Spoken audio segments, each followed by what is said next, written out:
nous restons debout et nous lisons dans 1 Thessaloniciens au chapitre 1er. 1 Thessaloniciens au chapitre 1er. Je vais lire à partir du verset 2. Nous rendons continuellement grâce à Dieu pour vous tous, faisant mention de vous dans nos prières, nous rappelant sans cesse l'œuvre de votre foi, le travail de votre charité et la fermeté de votre espérance en notre Seigneur Jésus-Christ devant Dieu notre Père. Nous savons, frères bien-aimés de Dieu, que vous avez été élus, notre évangile ne vous ayant pas été prêché en parole seulement, mais avec puissance, avec l'Esprit Saint et avec une pleine persuasion, car vous n'ignorez pas que nous nous sommes montrés ainsi parmi vous à cause de vous. Et vous-même, vous avez été mes imitateurs et ceux du Seigneur, en recevant la parole au milieu de beaucoup de tribulations avec la joie du Saint-Esprit, en sorte que vous êtes devenus un modèle pour tous les croyants de la Macédoine et de l'Achaïe. Non seulement, en effet, la parole du Seigneur a retenti de chez vous dans la Macédoine et dans l'Achaïe, mais votre foi en Dieu s'est fait connaître en tout lieu de telle manière que nous n'avons pas besoin d'en parler. Wow. Car on raconte en notre sujet quel accès nous avons eu auprès de vous et comment vous vous êtes convertis à Dieu en abandonnant les idoles pour servir le Dieu vivant et vrai et pour attendre des cieux son Fils qu'il a ressuscité des morts, Jésus, qui nous délivre de la colère à venir. Amen. Amen. Amen. Je vous prie de vous asseoir. Je veux continuer ce matin à parler des ouvriers dans l'Église. Nous avons parlé des ouvriers de qualité dimanche passé. Je vais continuer dans ce sens. Nous avons dit que c'était important qu'il y ait des ouvriers. Une Église qui veut aller de l'avant, il faut qu'il y ait des ouvriers de qualité. Et nous avons conclu le message de la fois passée en disant que c'est possible qu'il y ait des ouvriers de qualité à condition que les uns et les autres décident. Vous pouvez décider, mon frère, ma sœur, d'être déterminé, d'être préoccupé par le sort des âmes. Ce n'est pas l'affaire de quelques personnes, c'est l'affaire de tous. Être préoccupé par le sort des âmes. Vous pouvez décider d'être armé de patience et de charité les uns envers les autres. Ça dépend de vous. La Bible dit que soyez en paix pour autant que cela dépend de vous. Tant que cela dépend de vous, soyez en paix avec tous les hommes. Donc vous pouvez décider d'être armé de patience envers les gens, d'être armé de charité les uns envers les autres. Vous pouvez décider de semer la parole, mais avec persévérance, sans se laisser arrêter par les combats, par l'opposition. Vous pouvez décider de prier sans cesse. Voici des choses qui doivent être présentes dans la vie des enfants de Dieu, de ceux qui sont ouvriers. Et ce matin, je veux continuer à parler des ouvriers, mais des ouvriers zélés. Zélés pour la maison de Dieu, zélés pour les intérêts du royaume. Et la Bible nous donne des exemples d'ouvriers dont on peut s'inspirer. La Bible est écrite pour ça, elle est écrite pour que ça puisse nous inspirer, ça puisse nous servir de modèle, d'exemple, et que nous puissions suivre ceux qui nous ont précédés dans la foi. On peut donc s'en inspirer pour mener à bien la mission à laquelle le Seigneur nous a appelés.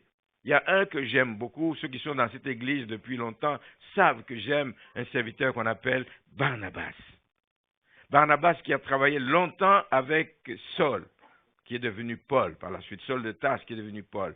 Barnabas et Saul ont eu un ministère puissant. Autant de voyages qu'ils ont effectués ensemble parce qu'ils ont été choisis. Ils ont été choisis et ils ont été conduits par le Saint-Esprit. Dans le livre des Actes, on nous explique les circonstances dans lesquelles ils ont été choisis. Au verset 2, on dit « Pendant qu'ils servaient le Seigneur ». Ils étaient déjà à l'œuvre. Pendant qu'ils servaient le Seigneur, Barnabas, dans leur ministère, qu'ils jeûnaient. Ils servaient et pendant ce temps, ils jeûnaient. Le Saint-Esprit parla. il dit, mettez-moi à part Barnabas et Saul pour l'œuvre à laquelle je les ai appelés. Et au verset 3, après avoir jeûné et prié, ils leur imposèrent les mains et ils les laissèrent partir. Barnabas et Saul, envoyés par le Saint-Esprit, descendirent en Séleucie et de là ils s'embarquèrent pour l'île de Chypre. Lisez dans le livre des Actes des Apôtres, vous allez voir le travail extraordinaire. Des ouvriers zélés comme ça pour que la cause de l'Évangile avance, c'est ce que nous aimerions avoir dans l'œuvre de Dieu. Amen. Nous voulons des ouvriers zélés dans la maison de Dieu. Donc on dit que c'est pendant qu'ils jeûnaient et qu'ils priaient que le choix a été porté sur eux et qu'ils sont partis remplis du Saint-Esprit, envoyés par le Saint-Esprit. Ça vient encore confirmer l'importance du jeûne et de la prière. Ça vient encore confirmer l'importance de jeûner comme en début d'année pour confier cette année dans les mains du Seigneur. Dès le mois de janvier, Seigneur, nous avons besoin de toi. Dès le mois de janvier, nous avons besoin de ta direction. Dès le mois de janvier, nous avons besoin que tu nous tiennes par la main et que tu nous amènes vers où tu veux que nous allions durant cette année. Donc, tout au long du ministère de Barnabas, on voit que c'est un homme qui était inspiré par l'Esprit, dirigé par l'Esprit. Au moment où, dans le livre des Actes, au chapitre 11, les responsables de l'église de Jérusalem, de l'église primitive, quand ils hésitaient sur la validité de la conversion des païens qui s'étaient produits à Antioche, à un moment donné, les gens vont là-bas et leur donnent des nouvelles que même les non-juifs se sont convertis. Ils ont hésité. Ils ont décidé d'envoyer Barnabas. Parce que c'est un homme rempli.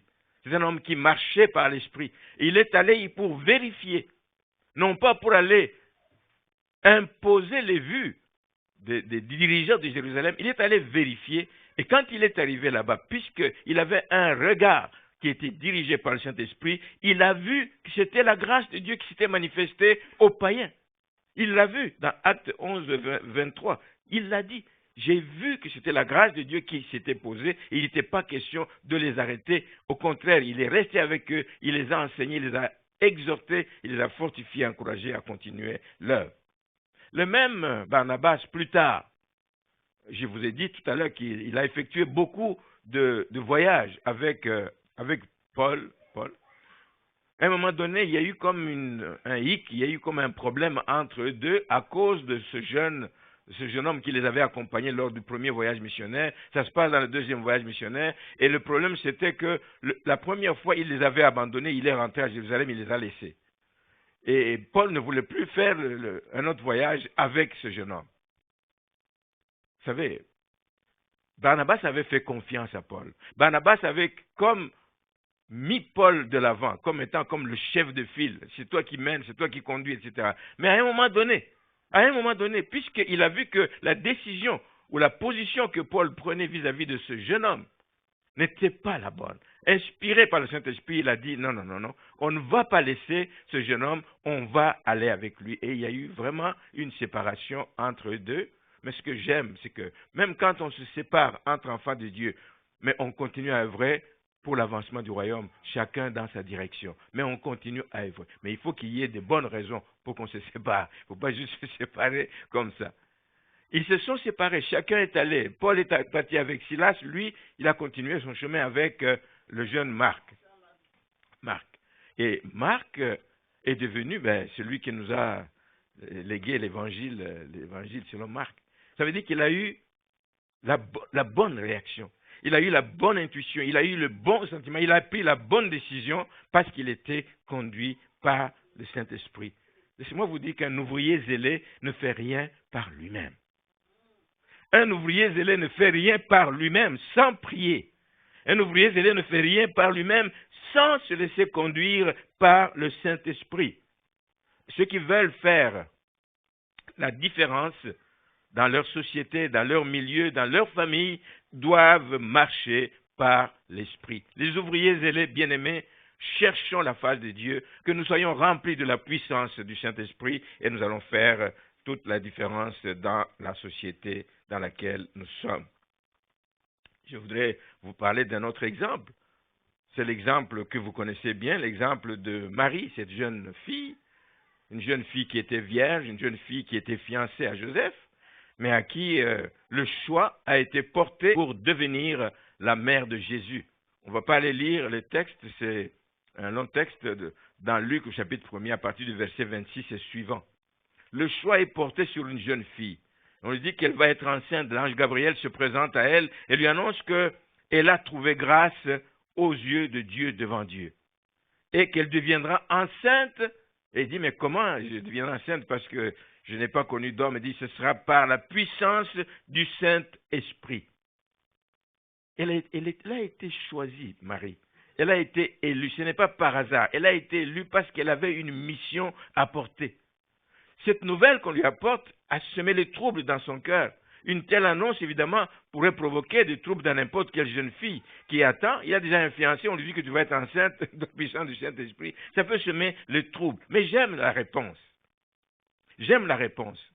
Quand tu es choisi, quand tu es élu par Dieu, quand le Seigneur t'a appointé pour un travail dans sa maison, dans l'église, puisses-tu répondre. Même si tu ne comprends pas, même si tu n'es peut-être pas prêt, puisses-tu répondre comme Marie a répondu au verset 38, dans Luc 1, verset 38 dit, « Je suis la servante du Seigneur, qui me soit fait selon ta parole. » Qui me soit fait selon ta parole. Un ouvrier zélé pour la maison du Seigneur va accepter là où le Seigneur t'envoie. Tu vas à gauche, tu vas à gauche. Oh Seigneur, j'ai déjà été à gauche. Vas-y encore une fois. Amen.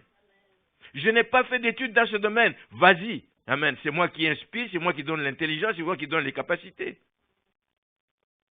Quand le Seigneur t'a appointé, quand le Seigneur t'a choisi, quand le Seigneur a un plan sur ta vie, sois le serviteur, sois la servante du Seigneur et qu'il te soit fait aussi selon la parole de Dieu. Alors un ouvrier zélé est appelé à servir. On n'est pas ouvrier pour s'asseoir. Un ouvrier zélé est appelé à servir. Un ouvrier zélé doit donc être prêt à répondre à l'appel de son maître. Il doit être prêt à faire la volonté de son maître. La Bible nous dit que les chrétiens, nous ne sommes plus esclaves du péché, nous ne sommes plus esclaves de l'ennemi, nous sommes devenus esclaves du Seigneur. Donc un ouvrier est un esclave du maître. Un esclave fait la volonté, il fait tout pour plaire d'ailleurs à son maître. Voilà donc comment nous devons nous comporter comme ouvriers. Je voudrais revenir sur notre texte de 1 Thessaloniciens qui évoque une autre expérience, évidemment, des ouvriers qui ont eu un ministère efficace dans la ville de Thessalonique. Et c'est des ouvriers qui ont implanté, Paul, donc, qui est allé implanter une église très rapidement au bout de 3 semaines de rencontres dans la synagogue, etc., à Thessalonique, une église était née. Une église était née, mais il a dû prendre du temps, évidemment, pour affermir cette église et d'autres personnes ont continué. Mais l'église a été implantée au cours de son passage. Pendant les 3 sabbats où il est allé dans la synagogue, il a pu implanter une église. Une église, c'est qui? C'est lorsque 2 ou 3 sont réunis au nom du Seigneur. Amen. C'est déjà une église. Elle a grandi par la suite, mais au départ, il y a des personnes qui ont saisi le message et qui ont accepté. Alors, le secret du succès de ces ouvriers a été fondé non pas sur leur beauté, non pas sur leur éloquence, mais le secret de leur succès était fondé sur le message qu'ils ont prêché. Le message qu'ils ont prêché qui n'est pas tiré d'un livre de tel auteur, mais qui est tiré des Écritures. Amen. Dans le livre des Actes des Apôtres, chapitre 17, il est dit que Paul entra où dans la synagogue selon sa coutume. Pendant 3 sabbats, il discuta avec eux, avec les Juifs qui y avaient là-bas, d'après les Écritures. D'après les Écritures. Ce n'est pas lui qui les convainc à coups d'arguments qui tiraient en l'air comme ça, mais il les convainc, c'est le Saint-Esprit qui les convainc à partir des Écritures. La prédication, les enseignements qu'il donnait, c'est porté sur les Écritures. Et il expliquait ce que c'était, expliquant et établissant que le Christ devait souffrir et devait ressusciter des morts. Et Jésus que je vous annonce, disait-il, c'est lui qui est le Christ. C'est lui qui est le Christ, même si les gens ne croyaient pas, même s'ils ne voulaient pas le croire, mais quelques-uns d'entre eux il y a eu des Juifs, évidemment, parmi eux, furent persuadés. Quelques-uns des Juifs furent persuadés. Ils se joignirent à Paul, à Silas, ainsi qu'une grande multitude de Grecs craignant Dieu et beaucoup de femmes de qualité. On dit quelques-uns, parce que tout le monde n'a pas compris le message, tout le monde n'a pas adhéré, tout le monde n'a pas accepté. Il y avait des Juifs qui étaient jaloux pour leur religion et qui ne voulaient rien savoir de ce message de Jésus-Christ. Et Paul précise au verset 5 que le succès de leur mission était lié, oui, à la prédication du message, mais était lié à l'action du Saint-Esprit. À l'action du Saint-Esprit. Personne ne peut se prévaloir de dire, moi j'ai fondé une église qui marche dans la vérité et dit que c'est par ma force, c'est par ma capacité. C'est l'action du Saint-Esprit. Parce que c'est le Saint-Esprit qui convainc les gens de pécher. C'est le Saint-Esprit qui amène les gens à se détourner des anciennes vies, l'ancienne vie qu'ils avaient pour marcher en nouveauté de vie. Donc, il précise que le succès de leur mission était lié à l'action du Saint-Esprit. S'ils ont pu prêcher avec puissance pour que les gens puissent adhérer à cela, c'est parce que c'était la puissance qui leur était donnée par le Saint-Esprit. Mais il y avait aussi la valeur du message, évidemment, qui était confirmée par leur vie. C'est toujours ça. Faites ce que je dis, ne faites pas ce que je fais. Non. Non, non, ce n'est pas ce type d'évangile. Lui, il dit, faites comme je fais. Vivez comme je vis. C'est cela. Donc, la vie exemplaire que les messagers menaient a servi aussi de témoignage auprès de ces gens. Ils ne vivaient pas en contradiction avec ce qu'il leur enseignait. Et c'est pour ça qu'un ouvrier, bien aimé, si vous voulez avoir une moisson abondante, vous devez vous assurer de mener une vie exemplaire. Rien que votre vie peut parler. Même si vous n'avez pas parlé, rien que votre vie. Dans votre quartier, soyez certain que des gens vous observent. Des gens vous écoutent. Des gens vous voient agir. Des gens vous entendent parler. On vous observe. Et les gens se font une idée de qui vous êtes. Si jamais vous êtes une personne qui mène une vie de désordre au su et au vu de tout le monde et qu'un jour vous venez leur dire, croyez en Jésus-Christ, changez de vie, il dit, mais toi, commence par changer. Ça risque de ne pas passer. Les ouvriers zélés, les ouvriers de qualité, si vous voulez avoir une moisson abondante, nous devons nous assurer de mener une vie exemplaire. Alors, je voudrais aller un peu plus loin et voir pourquoi Paul fait l'éloge de l'église de Thessalonique. Pourquoi est-ce qu'il fait l'éloge pour les ouvriers de cette église? Il les élève, il dit du bien d'eux, etc. Nous venons de le lire dans ce texte. Pourquoi est-ce qu'il fait cet éloge pour ses ouvriers? Mais il le fait parce qu'il a eu un rapport. Lui, il est resté très peu de temps et puis il est parti. Mais il a eu un rapport parce qu'il a renvoyé Timothée pour aller voir l'église qu'il avait implantée. Et Timothée est resté un certain temps et il a visité cette église et il a ramené un rapport positif sur la vie des ouvriers de cette église et qui justifiait que l'église commençait bien, était partie sur de bonnes bases. Donc la première justification, on la trouve au verset 4. Il dit, nous savons que vous avez été élus. Nous le savons comment? Nous le savons d'abord en voyant votre engagement. C'est cela. Un ouvrier qui a été choisi, un ouvrier qui est zélé, etc., est d'abord élu et ensuite il s'engage. En voyant leur engagement, tous étaient zélés. Tous étaient zélés. Alors on voyait leur engagement et c'est des gens qui avaient compris que c'est à eux, pas à d'autres, c'est à eux que la mission revenait de faire avancer l'œuvre de Dieu. Alors si vous êtes ouvrier dans cette église, et vous l'êtes tous, parce que le Seigneur vous a appelé à servir. Le Seigneur vous a sauvé pour servir. Le Seigneur ne vous a pas sauvé juste pour attendre des bénédictions. Le Seigneur vous a sauvé pour servir. Pour servir. Et donc la mission revient aux ouvriers de faire avancer l'œuvre de Dieu. Ce n'est pas les anges qui le feront à notre place. Non. C'est pour ça qu'il nous a choisis. S'il n'avait pas besoin de nous, il aurait envoyé les anges. Mais il a besoin d'ouvriers. Des ouvriers zélés, des ouvriers qui prennent à bras le corps ce qu'ils ont comme charge et qui prennent ça au sérieux. D'abord, en voyant leur engagement en tant qu'élus de Dieu. vous aussi vous êtes des élus de Dieu. Mais posez-vous la question, quel est votre niveau d'engagement dans l'Église? Vous savez, il y a tellement de secteurs où on peut s'engager dans l'Église. On peut s'engager dans l'intercession. On peut s'engager à l'école de dimanche. On peut s'engager dans l'évangélisation, distribution des tracts, et puis, etc. On peut s'engager dans le nettoyage. On peut s'engager dans la louange. On peut s'engager dans j'appelle ça la technique, la cabine de son, là-bas. Il y a tellement de secteurs. Il y a tellement de secteurs. Il y a d'autres personnes qui sont engagées dans des domaines que vous ne connaissez pas si vous n'allez pas sur le site de l'Église. Nous avons une sœur ici, depuis je ne sais pas combien d'années, une sœur Danielle, qui s'est appliquée à écrire ce que nous appelons des capsules d'information. C'est une mine d'or. Une mine d'or, mais peut-être que les gens de l'Église n'en profitent pas assez. Les seuls échos que moi j'ai eus, c'est venant de l'extérieur. Oh là là, c'est une mine d'or. Ça m'a beaucoup aidé dans ma croissance spirituelle. Il y a des capsules qui sont là, parce qu'elle prend des heures, elle prend des journées entières pour travailler dessus. Et c'est fait pour que nous soyons équipés et que nous puissions à notre tour aller donner ce que nous avons reçu.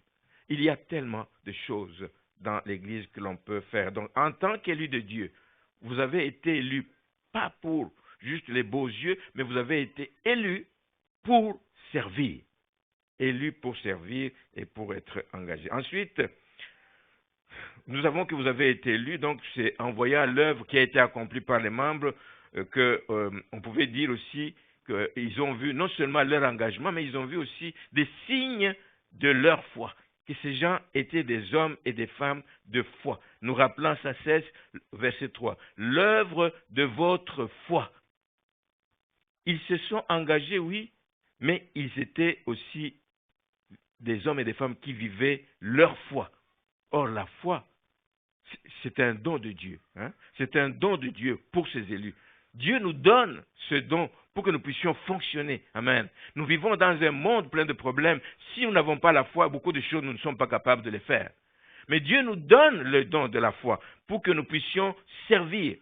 Nous dit Éphésiens 2, verset 8. Ensuite, l'apôtre Jacques dit aussi qu'une foi qui n'a pas les œuvres est une foi morte.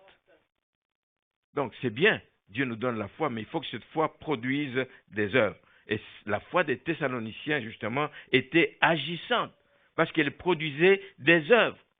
Leur vie, comme je disais tout à l'heure, authentifiait et démontrait que l'Évangile avait pris racine en eux.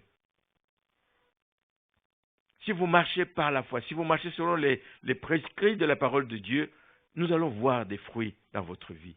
Vous allez avoir des racines profondes. Vous n'êtes pas quelqu'un qui va être ébranlé par un coup de vent, etc. Un vent qui vient de là, une doctrine nouvelle arrive, et vous dites, oh non, je vais là-bas parce qu'on prêche. Non. Des racines profondes. Vous savez sur quoi vous tenez. Vous êtes assis sur le roc. Amen.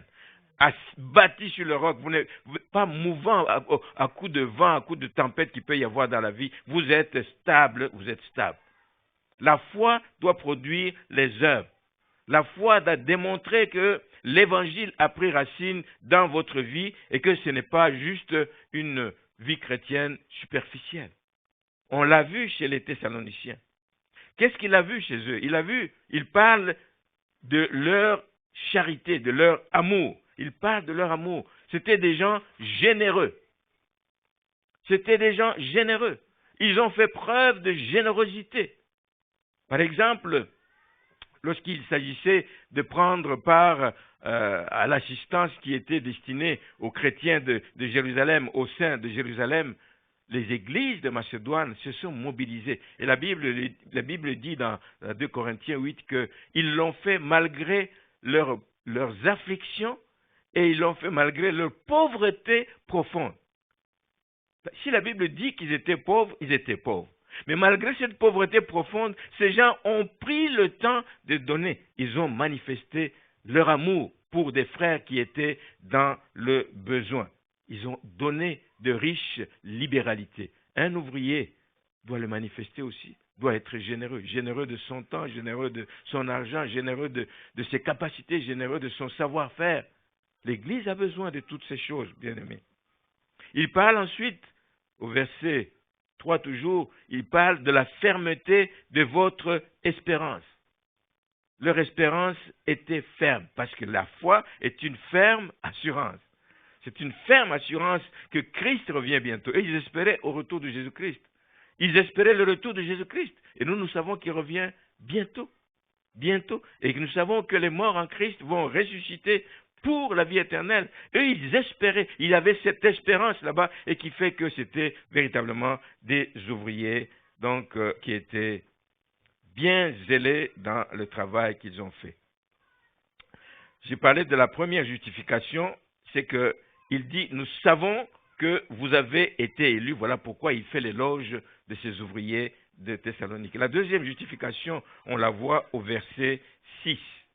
Et vous-même, vous avez été mes imitateurs et ceux du Seigneur. Comme s'il disait, vous avez été mes imitateurs, comme moi-même, je le suis du Seigneur Jésus-Christ. Amen. Comment est-ce que vous avez été mes imitateurs? Vous avez été mes imitateurs en recevant la parole qui vous a été enseignée. Vous l'avez reçue et vous l'avez mise en pratique. Vous n'avez pas seulement écouté, vous pouvez même écouter avec attention, mais si vous ne mettez pas en pratique, vous n'avez pas reçu la parole. Recevoir la parole, c'est y croire, c'est croire que c'est la vérité de Dieu, c'est la volonté de Dieu et c'est la mettre en pratique. Donc, vous avez été mes imitateurs en recevant la parole qui vous a été enseignée et en la mettant en pratique. Ils l'ont reçue, pas comme une massue sur leur tête, ils l'ont reçue avec joie. Recevez la parole avec joie, même si elle paraît dure par moments, même s'il y a des choses que vous ne comprenez pas, même si vous savez que vous sentez que ça vous en demande beaucoup, mais recevez-la avec joie. Si vous recevez la parole avec joie, c'est la preuve que le Saint-Esprit agit en vous. Amen. C'est la preuve que le Saint-Esprit agit en vous. Alors cette joie ne dépend pas des circonstances, ne dépend pas que, ah non, aujourd'hui il a bien prêché, j'ai beaucoup aimé ça. Non. Cette joie bien aimée ne dépend pas des circonstances, elle dépend de l'action du Saint-Esprit en nous. S'ils n'avaient pas cette joie, ils n'auraient pas résisté face à toutes les afflictions. Ils ont gardé la joie, malgré les afflictions. Ils ont gardé la joie. Et à cause du fait qu'ils n'ont pas abandonné leur course, beaucoup abandonnent, beaucoup lâchent à cause des afflictions, mais eux n'ont pas abandonné leur course, ils ont continué, ils ont persévéré malgré les épreuves, et leur attitude a fait d'eux des modèles. Lisez ça au verset 7. En sorte que, à cause du fait que vous avez reçu la parole, à cause du fait que vous avez été mes imitateurs, etc., et que vous avez gardé la joie du Saint-Esprit malgré toutes ces afflictions, vous êtes devenus un modèle pour tous les croyants de la Macédoine et de l'Achaïe. Oh, que je voudrais que nous soyons des modèles qui donnent envie à d'autres personnes de suivre la voie du Seigneur. Soyons des modèles. Soyons des modèles.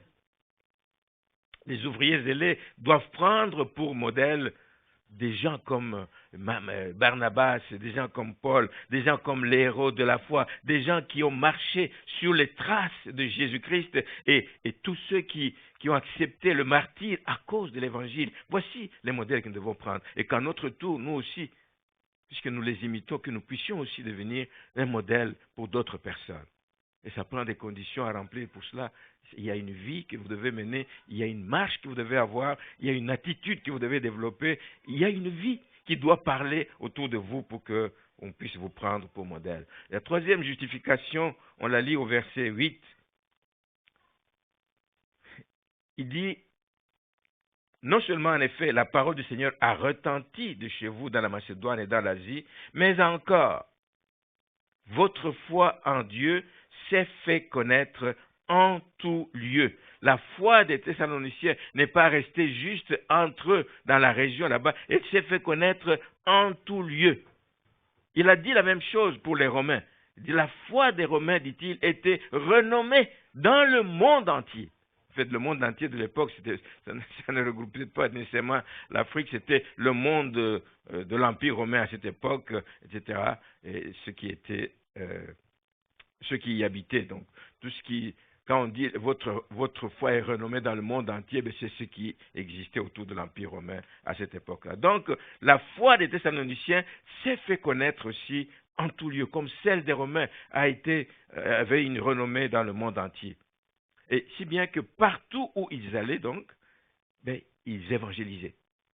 Partout où ils allaient, ils sont devenus une église missionnaire. Et c'est cela. C'est cela. Je sais qu'il y a des églises qui se développent comme ça à Montréal. Vous êtes dans une église à Montréal et puis pas pour des raisons de service, vous étiez ouvrier dans cette église pour des raisons de service, on vous envoie à Calgary ou on envoie à Toronto ou je ne sais pas où. Beaucoup sont partis avec ce fardeau, dit non, je pars avec ce que j'ai reçu ici et je pars. Avec l'appui de l'église, je pars et je démarre une église de l'autre côté. Et le pasteur fait des navettes où il envoie des gens pour asseoir l'église, mais parce que les gens travaillent pour que la foi soit répandue. Donc partout où ils allaient, ils évangélisaient, ils sont devenus une église missionnaire parce qu'ils avaient la passion des âmes. Quand tu quittes une église, tu vas dans une localité où il n'y a pas d'église à proximité, garde la passion des âmes. Si tu as la passion des âmes, je vous assure que vous allez pouvoir parler, vous allez ouvrir la bouche. Ce que vous n'avez jamais fait avant, quand vous étiez à l'Assomption, à Repentigny ou ailleurs, etc. Ce que vous n'avez jamais osé faire, vous allez le faire là-bas parce que la passion des âmes vous habite et vous pousse à ouvrir la bouche et à parler, de sorte qu'une œuvre peut partir donc de là. Et cette passion que je souhaite que nous ayons comme ouvriers, amen, que nous ayons comme ouvriers, cette passion que Jésus avait pour les âmes et qui l'a conduit jusqu'à la croix. Il n'a pas regardé à ses avantages, il dit non, la passion des âmes va me conduire à aller jusqu'au bout de ma mission. Donc ces gens n'ont pas gardé la parole pour eux-mêmes, mais leur vie était aussi un témoignage évident aux yeux de tous ceux qu'ils côtoyaient. Donc c'est le sens de notre appel. Ce n'est pas seulement pour les Thessaloniciens, c'est le sens de notre appel. Que nous soyons dans le livre des Actes, vous recevrez une puissance, le Saint-Esprit survenant sur vous, et vous serez mes témoins. Vous serez mes témoins. À Jérusalem, en Judée, etc., jusqu'aux extrémités de la terre. Il n'y a pas de limite. Partout où vous êtes témoin du Seigneur. Il faut en avoir conscience et travailler dans le sens donc de votre appel. La quatrième justification, c'est au verset 9, car on raconte à notre sujet quel accès nous avons eu auprès de vous et comment vous vous êtes convertis à Dieu en abandonnant les idoles pour servir le Dieu vivant et vrai et pour attendre des cieux son Fils qu'il a ressuscité des morts, Jésus qui nous délivre de la colère à venir. On raconte comment vous vous êtes convertis. Quelqu'un qui est converti, ça ne se trompe pas. Quelqu'un qui est converti, ça prouve qu'ils ont saisi, ils ont reçu la parole et ils l'ont mise en pratique dans leur vie. Les prédications de Paul, bien-aimé, ne sont pas restées lettres mortes. Quand il prêchait partout où il passait, elles ont porté des fruits parce qu'il y avait des conversions. Des conversions, des païens écoutaient, ils ouvraient les yeux et disaient « Ah oui, on ne savait pas. Ah, c'est ça la vérité. » Ils se convertissaient. Le Saint-Esprit agissait, mais les ouvriers étaient là pour que la parole soit proclamée. La même chose à l'écoute de la parole. Donc les Thessaloniciens se sont laissés transformer par elle. Ils se sont laissés transformer. La parole doit porter des fruits dans la vie de ceux qui l'entendent. Qu'est-ce qu'ils ont fait? C'est que d'abord, ils ont abandonné les idoles. Parce qu'en fait, la conversion, c'est ça. La conversion, c'est rien d'autre que abandonner. Vous abandonnez les anciennes habitudes. Vous abandonnez l'ancienne vie. Vous abandonnez l'ancien héritage que vous avez reçu de vos pères. Vous abandonnez tout ce que vous aviez appris et qui n'est plus conforme à la parole de Dieu. C'est faire demi-tour. Vous alliez dans cette direction, vous faites demi-tour, vous regardez dans une autre direction, totalement opposée. C'est cela la conversion, c'est un changement de cap, c'est un changement de vie, c'est abandonner les anciennes manières de vivre. Nous avons beaucoup hérité de nos pères, des choses qui ne concordent pas avec ce que Dieu nous demande, quand on se convertit, on abandonne. Est-ce que ça se passe facilement? Non. Mais est-ce que nous devons plaire aux parents ou à nos familles plutôt que de plaire à Dieu? Non. Nous devons plaire à Dieu et nous prenons parfois des décisions qui nous mettent en conflit avec nos familles. Et les gens nous voient et les gens savent que nous ne sommes pas d'accord avec les pratiques de nos pères, de nos parents, etc. Et les gens savent que nous sommes dans la vérité. C'est cela la vraie conversion. C'est cela la vraie conversion. Que les gens le voient. Que les gens le voient par votre façon de vivre. Et comme je disais, vous pouvez imaginer tous les obstacles, évidemment, que Paul a dû rencontrer pour que le message passe. Quand il prêchait, il y a eu de l'opposition.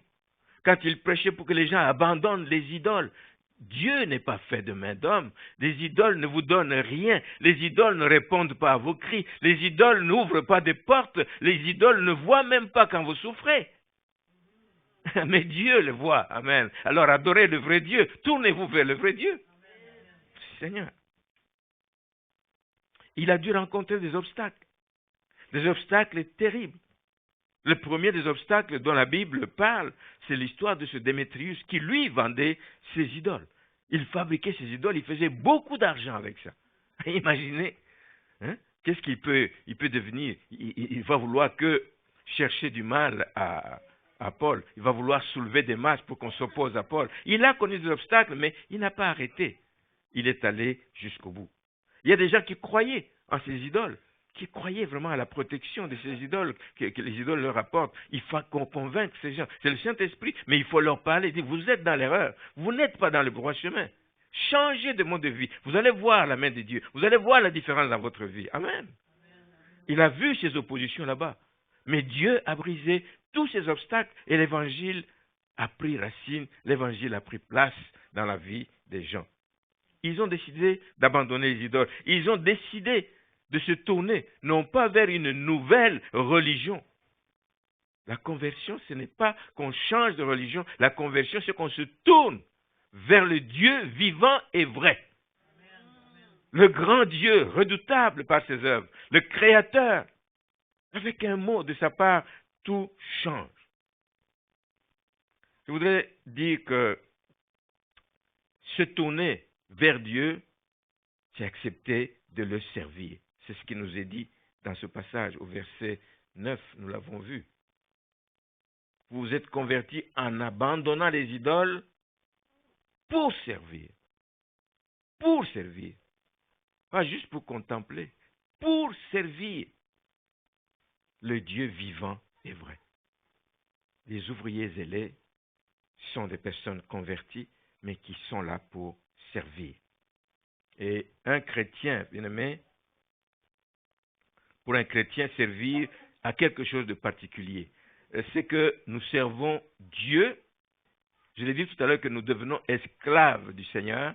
Donc nous le servons non pas par contrainte, pas parce qu'il nous impose des choses, mais nous le servons par amour. Nous le servons par amour. Nous ne le faisons pas parce que c'est un devoir. Je le fais par amour. Je le fais parce que je réalise combien il m'a aimé le premier, combien il m'a sorti des ténèbres, combien il chemine avec moi. Tout à l'heure, quand je priais, parfois quand je prie, je fais comme je repasse le film de ma vie. C'est ça. Vous ne pouvez pas louer, célébrer quand vous ne voyez pas ce que Dieu a fait dans votre vie. Moi, je n'ai jamais rien eu. Il n'a jamais rien fait pour moi. Est-ce que c'est vrai? Est-ce que vous avez vraiment fait un arrêt pour vous poser cette question? C'est de l'ingratitude pure et simple. Si vous êtes en vie, ce n'est pas celui qui vous garde en vie. Ce ne sont pas vos parents. Ils ne sont pas avec vous partout où vous allez. Il y en a même qui sont morts. Même si je sais qu'il y a des gens qui disent, dernièrement quelqu'un me disait que c'est ma grand-mère qui m'a protégé. Quelqu'un qui a fait un accident, on me racontait ça dernièrement. On dit, mais c'est Dieu qui vous a... Je crois que c'est ma mère qui m'a protégé ou quelque chose comme ça. Non, c'est Dieu qui nous garde. C'est Dieu qui nous protège, bien-aimés. Et nous devons le savoir pour que nous puissions lui rendre honneur et gloire. Alléluia. Un chrétien doit servir par amour, pas par contrainte. Nous faisons ce que nous faisons dans la maison du Seigneur volontairement. on ne va jamais tordre les bras à quelqu'un pour faire ce qu'il a à faire. Nous faisons appel, les gens répondent et nous bénissons le Seigneur.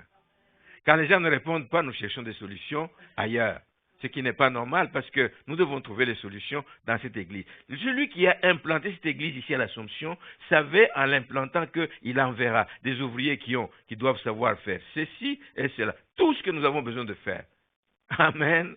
Il nous a envoyé Fianchar et Welta ici avec sa famille parce qu'à ce moment-là, nous avions un problème au niveau de la louange. Les gens étaient partis. Et nous nous sommes retrouvés, nous allons commencer à chanter. On était prêts, moi j'étais prêt à chanter à Capella. Vous me connaissez là, hein? Mais le Seigneur est venu, il a envoyé ces personnes qui n'étaient pas des musiciens, professionnels. Je l'ai vu, moi j'ai abordé Fiança parce que je l'ai vu une fois, il m'avait invité à Montréal dans l'église. En tout cas, c'était une sorte de séminaire, une fête annuelle qui a lieu dans une église. Et je l'ai vu chanter. Je dis, il sait chanter, il va pouvoir chanter ici aussi. Il a accepté, il était prêt, il l'a fait. Le Seigneur savait. En les envoyant ici, il savait que cette église avait besoin d'eux. Amen. Et aujourd'hui, je ne sais pas combien d'années après, ils sont toujours là. Amen. Vous aussi, vous êtes là parce qu'il y a quelque chose que vous avez apporté à cette église. Amen. Amen, on est d'accord là-dessus. On nous ajoute que, on raconte comment vous vous êtes convertis en abandonnant les idoles, en vous tournant vers le Dieu vivant et en vivant dans l'attente du retour de Christ. Voici quelque chose qui doit caractériser les enfants de Dieu, les ouvriers. Nous vivons pas comme si nous étions chez nous, nous étions à destination. Nous ne sommes que passagers ici-bas. Nous ne sommes que passagers. Nous devons vivre dans une attente, mais une attente joyeuse, parce que Christ vient nous chercher. Il vient chercher une église pure, sans tache ni ride. Il vient nous chercher, parce qu'il est allé nous préparer une place. Alléluia. Une attente joyeuse, pour le meilleur. Le meilleur est à venir. Nous vivons sur une terre où il y a tellement de problèmes, où l'avenir est sombre. Voilà pourquoi nous devons prier et prier et prier davantage. Mais il y a le meilleur qui est à venir. Et le Seigneur vient nous chercher pour ça. Alléluia. Il allait nous préparer une place. Nous sommes dans l'attente du Seigneur. Nous savons que quand il vient nous chercher, il ne vient pas pour nous juger. Non. Il vient, bien-aimé, pour nous prendre, pour que nous puissions vivre dans l'éternité avec lui. Et c'est pour ça que j'insiste, moi personnellement je crois, on en a parlé l'autre jour avec Étienne, je crois que nous serons épargnés de la grande tribulation. J'en suis tellement convaincu, moi personnellement. Nous ne connaîtrons pas la grande tribulation. Bien aimé, nous allons être. Il nous aime tellement. Pourquoi? Quel serait son plaisir de nous faire passer par cette tribulation? Si nous avons marché droitement, dans la justice, dans la crainte de Dieu, et que nous avons fait ce qu'il nous a demandé de faire, nous allons monter à sa rencontre tout simplement et nous passerons l'éternité dans la joie céleste, dans la félicité et nous allons avoir des récompenses, nous allons jouir de... Alléluia. Je dis ça pour que ça vous donne le goût de vivre dans cette attente. Quelqu'un qui vit dans l'attente ne marche pas n'importe comment. Il marche en sachant où il a posé son pied. Il marche en sachant où il regarde ce qu'il entend. Quel est son plaisir? Quel est ton plaisir? Il peut te trouver dans une boîte de nuit ce jour-là. Tu es sûr que tu restes. Tu es sûr que tu restes. Merci Seigneur. Il n'y a aucune condamnation pour ceux qui sont en Christ. Alors on voit donc par cet exemple de nos amis de Thessalonique qu'il y a une attitude que nous devons adopter alors que nous sommes dans l'attente imminente du retour de Jésus-Christ. Ne soyez pas comme des personnes qui m'ont un jour dit, moi je ne crois plus à ça parce que ça fait 30 ans que je suis chrétien, on me dit toujours, il vient bientôt. Je dis, oui, il vient bientôt. Un jour, c'est comme 1000 ans pour lui, et 1000 ans, c'est un jour pour lui. Alors, attends patiemment, dans la joie, en te gardant, en marchant en nouveauté de vie, en faisant la volonté du Seigneur, et tu es sûr que tu iras et tu monteras à sa rencontre.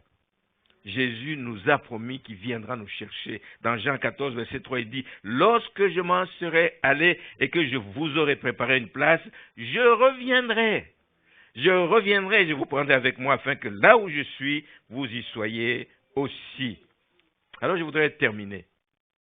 Je voudrais terminer en soulignant que il n'est pas possible d'être un ouvrier zélé sans vie de prière. Amen. Merci, Marcel. Il n'est pas possible d'être un ouvrier zélé sans vie de prière. S'il y a une chose que l'ennemi combat dans la vie des enfants de Dieu, c'est cette vie de prière. Alors, il est impossible, si tu n'as pas cette vie de prière, d'être un ouvrier zélé. Il va t'arrêter. Il va te créer des embûches. Il va te créer des problèmes. Il y aura des freins dans ta vie. Tu ne pourras jamais être zélé pour la maison de Dieu. Mais c'est dans la prière que tu retrouves la force. C'est dans la prière que tu retrouves l'énergie pour te relever et pour aller de l'avant. Quand l'Église primitive, on sait qu'elle a eu du succès, évidemment, c'est grâce à la prière. Lisez dans le livre des Actes, l'Église a commencé dans la prière. Elle a commencé, elle a continué à grandir dans la prière. Quand les disciples du Seigneur étaient menacés, on les menaçait de les jeter en prison. Ils recouraient à la prière. Même quand on en mettait un en prison, quand Pierre était en prison, l'Église était en prière. Et quand il a été libéré, il est venu cogner à la porte, il dit, c'est moi Pierre. Les gens ne croyaient pas. Vous savez comment nous sommes, hein? Nous prions et nous ne croyons même pas que nos prières portent effet. La prière agit. La prière ouvre les portes des prisons. Quand ils étaient menacés, l'Église était en prière. Et quand Paul et Silas étaient en prison, ils ont fait quoi? Ils ont prié en prison. Ils n'ont pas passé le temps à se lamenter. Ils ne pleuraient pas. Ils passaient le temps à prier, à louer le Seigneur. Et qu'est-ce qui est arrivé? Les chaînes sont tombées, les portes se sont ouvertes. Alléluia. La prière est puissante. Voici ce qui arrive avec la prière. Sans la prière, nous coupons ce qui nous unit à Dieu. Nous coupons le lien, nous coupons la communion avec Dieu. Il n'y a plus de communication avec Dieu. Nous communiquons avec lui à travers la prière. Et s'il n'y a pas cette communication, vous ne pouvez rien attendre de Dieu. Vous ne pouvez rien attendre de Dieu. Si vous coupez ce lien, vous fermez le canal par lequel Dieu veut passer pour déverser ses bénédictions dans votre vie. Si vous fermez ce canal qui est la prière, les chrétiens vont devenir comme du sel. Il nous dit d'être le sel de la terre, mais le ciel doit donner de la saveur. Mais s'il perd la saveur, il devient fade. Un chrétien sans prière devient fade. Il est incapable de donner le goût à ce monde malade. Il est incapable de donner le goût à ceux qui marchent dans les ténèbres. Il est incapable. C'est la prière qui nous permet de briller. Seigneur, fais briller ta face sur moi. Il faut le lui demander. Fais briller ta face sur moi. Que j'arrive là, que je sois accueilli. Amen. Et que les gens aient le goût de m'entendre parler. Amen. Dans la prière. Sans la prière, il ne peut y avoir d'impact dans cette époque. Une époque sombre. Une époque où la foi va en diminuant. Une époque où beaucoup de chrétiens se refroidissent. Une époque où beaucoup de chrétiens deviennent tièdes.